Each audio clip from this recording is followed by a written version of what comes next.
الحمد لله. الحمد لله نحمده ونستعينه ونستغفره ونؤمن به ونتوكل عليه ونعوذ بالله من شرور أنفسنا ومن سيئات أعمالنا.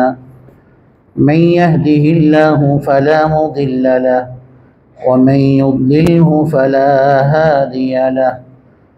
ونشهد أن لا إله إلا الله وحده لا شريك له.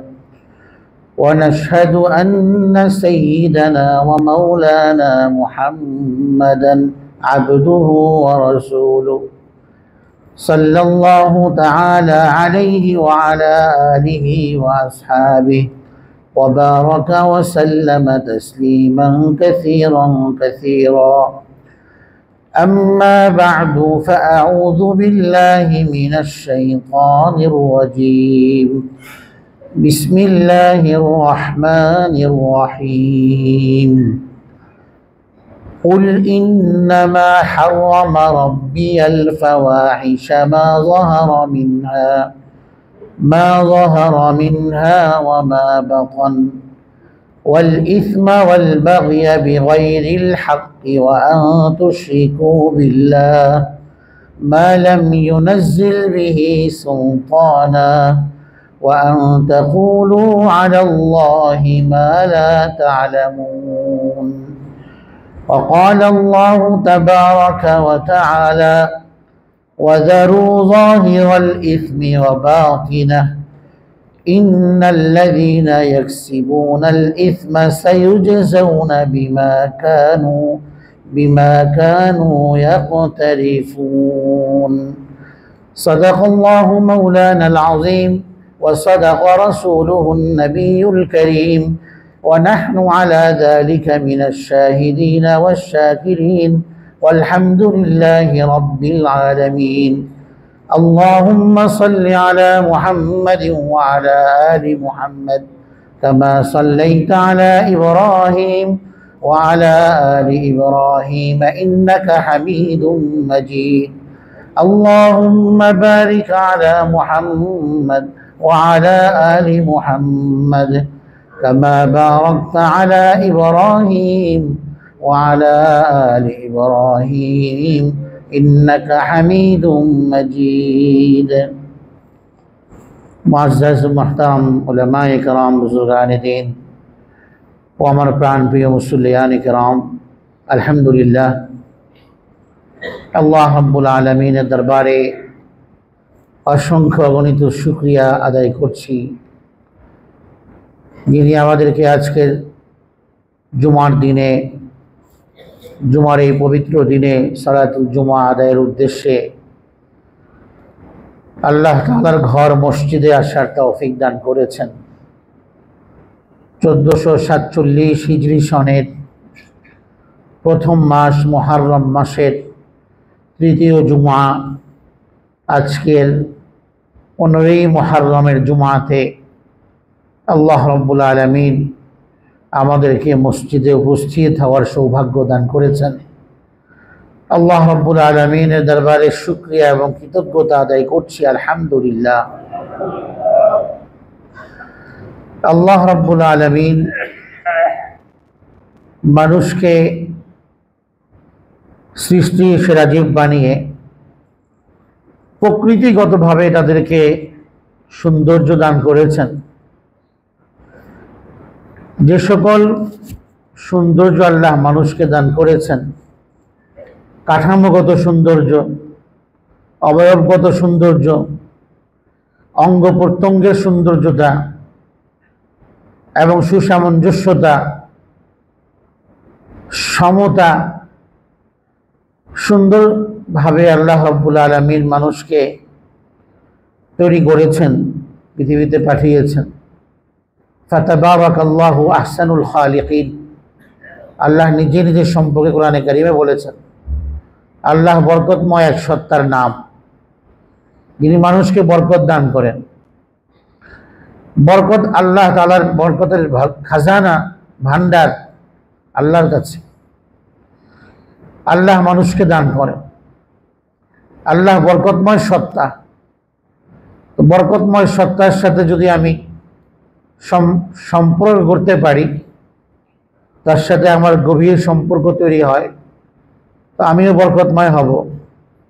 এই জন্য বরকত ওলাদের সাথে থাকতে হয়, যাদের জীবনকে আল্লাহ তাআলা বরকতের প্রাচুর্য দিয়ে ভরে দিয়েছেন, তাদের সান্নিধ্যে যেতে হয়। তাদের সান্নিধ্যে যাওয়ার ফল হবে, সুফল হবে যে আমিও আমার জীবনে বরকত লাভ করতে পারব, আমিও বরকত অর্জনে সচেষ্ট হতে পারব। আল্লাহ উত্তম স্রষ্টা। আল্লাহ তাআলা সুন্দরভাবে মানুষকে সৃষ্টি করেছেন। আহসানুল খালিকিন নিজেকে বলেছেন, লাকাদ খালাকনাল ইনসানা ফি আহসানি তাকওয়িম। মানুষের কাঠামোকে আল্লাহ কত সুন্দর করে তৈরি করেছেন। কিছু সৌন্দর্য এমন আল্লাহ মানুষকে দিয়েছেন, যে সৌন্দর্যগুলোর কারণে, এবং সেগুলো হচ্ছে মানুষের জীবনের আভ্যন্তরীণ সৌন্দর্য। সৌন্দর্য তো কিছু আছে বাহ্যিক, যে যার অঙ্গ প্রত্যঙ্গের সৌন্দর্যতা, এটা মানুষের জীবনের বাহ্যিক সৌন্দর্য। মানুষের কিছু সৌন্দর্য আছে যা আভ্যন্তরীণ, এটাকে আত্মিক সৌন্দর্যতা বলা হয়। মানুষের ভেতরে আল্লাহ যে হৃদয় স্থাপন করেছে, যাকে কলব বলা হয়, এই কলব হচ্ছে সমস্ত অঙ্গ প্রত্যঙ্গগুলোর মূল লিডার। কলব যদি সৌন্দর্যে ভরপুর থাকে, সমস্ত অঙ্গগুলোর মধ্যে সৌন্দর্যতা প্রকাশ পায়। কলব যদি নষ্ট হয়, কলব যদি অসুস্থ হয়, রোগে আক্রান্ত হয়ে যায়, তাহলে তার প্রভাব মানুষের অন্যান্য অঙ্গ প্রত্যঙ্গগুলোর মাধ্যমেও প্রকাশিত হয়। যেমন এক হাদিসে রাসূল করিম সাল্লাল্লাহু আলাইহি ওয়াসাল্লাম বলেছেন, ইযা আসবাহা ইবনু আদম, মানুষ যখন সকালে উপনীত হয়, ফাইন্নাল আ'যা কুল্লাহা তুকাফিরুল লিসান, মানুষের জবান প্রতিটি অঙ্গকে তাদের সামনে কাকুতি মিনতি করে আবেদন করতে থাকে, ইত্তাকিল্লাহা ফিনা, দেখো তুমি আল্লাহকে ভয় করো। জবানকে সমস্ত অঙ্গগুলো আবেদন করতে থাকে মিনতির সাথে, বিশেষ অনুরোধ করে, ইত্তাকিল্লাহা ফিনা, সারাদিন তুমি আল্লাহকে ভয় করো। তুমি জবান দ্বারা যেন কোনো আল্লাহ অসন্তুষ্ট হন এমন কোনো কিছু উচ্চারিত না হয়।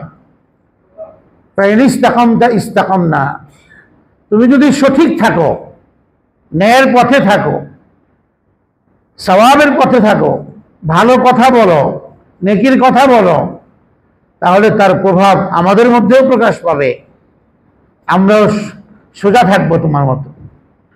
আর তুমি যদি বেঁকে যাও, তাহলে আমরাও বেঁকে যাব। তুমি যদি বাঁকা পথ অবলম্বন করো, তাহলে তার ব্যাড প্রভাব হবে, আমরাও বাঁকা পথেই হাঁটতে থাকব। তুমি জবান যদি গুনাহের পথে চলো, তুমি যদি নিজেকে গুনাহের পথে পরিচালনা করো, তো তোমার এই প্রভাবে আমাদের দ্বারাও গুনাহ প্রকাশ পাবে। মানুষ যখন কাউকে জবানে কারোর সাথে ঝগড়া করে, ঝগড়ায় লিপ্ত হয়, এক পর্যায়ে মানুষ রাগান্বিত হয়, ফলে তার দিকে মানুষের হাত উঠে যায় কিনা? জবান ঠিক নাই, এর প্রভাব হাতের মধ্যে পড়লো, এখন হাত উঠে গেছে মারার জন্য।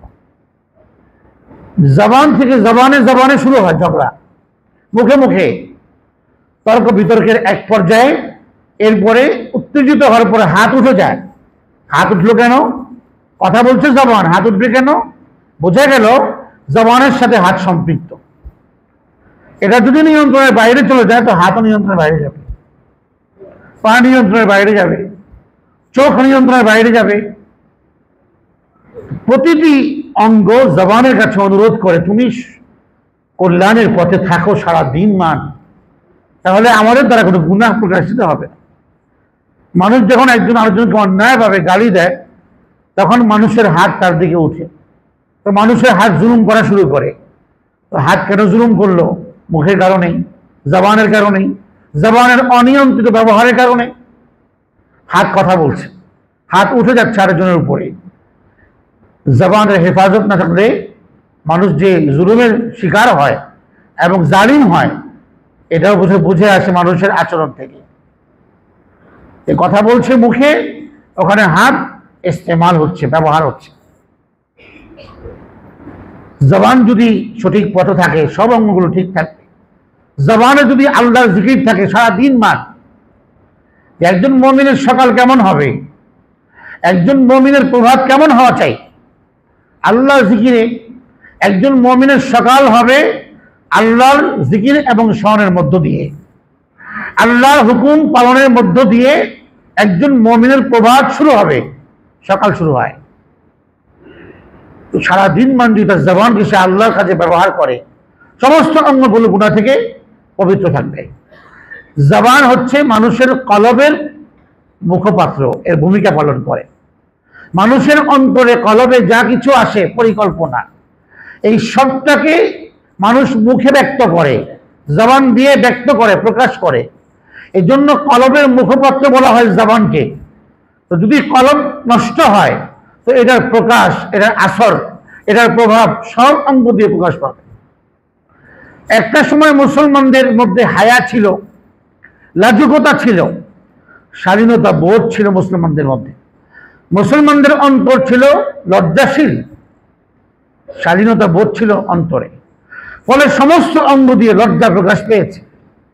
চোখে লজ্জা, মুখে লজ্জা, হাতে লজ্জা, স্বাধীনতা বোধ, সব জায়গায় সে লজ্জাশীল, মানে পবিত্র, সে শালীন। না তার চোখ অশালীন হয়, না তার হাত অশালীন হয়, না তার মুখ অপবিত্র হয়, কারণ তার কলব পবিত্র, আত্মা পবিত্র, আত্মা পরিশুদ্ধ। যে কারণে আত্মা সুস্থ হওয়ার কারণে সুস্থতা সব অঙ্গ দিয়ে প্রকাশ পায়। আত্মা যখন অসুস্থ হয় তখন সব অঙ্গ অসুস্থ হয়ে পড়ে। আসলটাই যখন অসুস্থ, লিডার, তো কর্মীরাও সেদিকে যায়। লিডার যেদিকে যায় কর্মীরাও সেদিকে যায়। লিডার যদি জুলুম করে তো কর্মীরাও জুলুম করে। লিডার যদি মানুষকে হত্যা করার নির্দেশ দেয় তো কর্মীরাও মানুষকে হত্যা করতে নেমে যায়। লিডার যেদিকে কর্মীরা সেদিকে। লিডার যদি বলে আল্লাহ বিদ্রোহী হয় তো কর্মীরা আল্লাহ বিদ্রোহী হয়। লিডার যদি দিন বিরোধী হয় তো কর্মীরাও দিন বিরোধী হয়। লিডার যদি ইসলাম বিরোধী হয় তো কর্মীরাও ইসলাম বিরোধী হয়। মূলের সাথে সম্পৃক্ততা। দেশের প্রধানমন্ত্রী যদি জালিম হয় তো প্রজারাও জুলুম করতে শুরু করে। দেশের রাষ্ট্রনায়ক যদি মুত্তাকি হয়, দেশের নাগরিকরাও মুত্তাকি হবে। রাসূল করিম সাল্লাল্লাহু আলাইহি ওয়াসাল্লামের সফল রাষ্ট্র পরিচালনা, তার 10 বছর, এরপর প্রায় 30 বছরের রাষ্ট্র পরিচালনা সাহাবায়ে কেরামের আদল ও ইনসাফের সাথে, ন্যায় প্রতিষ্ঠার সাথে জুলুম মুক্ত রাষ্ট্র পরিচালনা আমাদের চোখের সামনে সেই স্বর্ণালী ইতিহাস। ওমর রাদিয়াল্লাহু তাআলা আনহুর মতো মানুষ 10 বছরের বেশি রাষ্ট্র পরিচালনা করেছে। একজন সফল রাষ্ট্রনায়ক। দেখেছেন কাকে, শিখেছেন কোত্থেকে? মুহাম্মদুর রাসূলুল্লাহর রাষ্ট্র পরিচালনা থেকে শিখেছেন কিভাবে রাষ্ট্র পরিচালনা করতে হয়, কিভাবে আল্লাহর দেয়া সীমারেখাকে প্রতিষ্ঠা করতে হয়, সেটা শিখেছেন রাসূল করিমের সোহবত থেকে, সান্নিধ্য থেকে। ওমর রাদিয়াল্লাহু তাআলা আনহু শাসক, মুত্তাকি, আল্লাহওয়ালা, আল্লাহর ভয়ে টইটুম্বুর তার হৃদয়। ফলে তার প্রজাদের মধ্যেও কেউ যদি চায় আল্লাহ বিরোধী পথে চলতে, তো আরেকজন বলে যে না, অমর না দেখলেও আল্লাহ তো দেখছেন। এই যে তাকওয়া, এই যে আল্লাহ দেখার উপস্থিতি, যে আল্লাহ আমাদের সমস্ত কর্মকাণ্ডগুলো দেখছেন, যে আমাদের অমর না দেখলে কি হবে? প্রশাসনের দৃষ্টিকে আমি যদি প্রশাসনের দৃষ্টি এড়িয়ে চলি, রব্বুল আলামিনের প্রশাসন তো সারা পৃথিবীতে নিয়োজিত। রব্বুল আলামিনের প্রশাসন আছে না, লাহু মুআক্কিবাতুম মিন বাইনি ইয়াদাইহি ওয়া মিন খালফিহি ইয়াহফাজুনাহু মিন আমরিল্লাহ। সূরাতুর রাদ আল্লাহ বলেছেন আল্লাহর প্রশাসন বাহিনী সব জায়গায় আপন জায়গাতে কর্মরত। লাহু মুআক্কিবাত, সামনে পেছনে সব দিকে, ইয়াহফাজুনাহু, মানুষের সমস্ত কর্মকাণ্ডগুলোকে এরা সবগুলোকে সংরক্ষণ করছেন। ইয়াহফাজুনাহু মিন আমরিল্লাহ, আল্লাহর আদেশে। তো আল্লাহর প্রশাসন আছে, তো দুনিয়ার প্রশাসনকে এড়িয়ে, তাদের দৃষ্টি এড়িয়ে গেলেও আল্লাহর প্রশাসন এর দৃষ্টি এড়ানো সম্ভব নয়।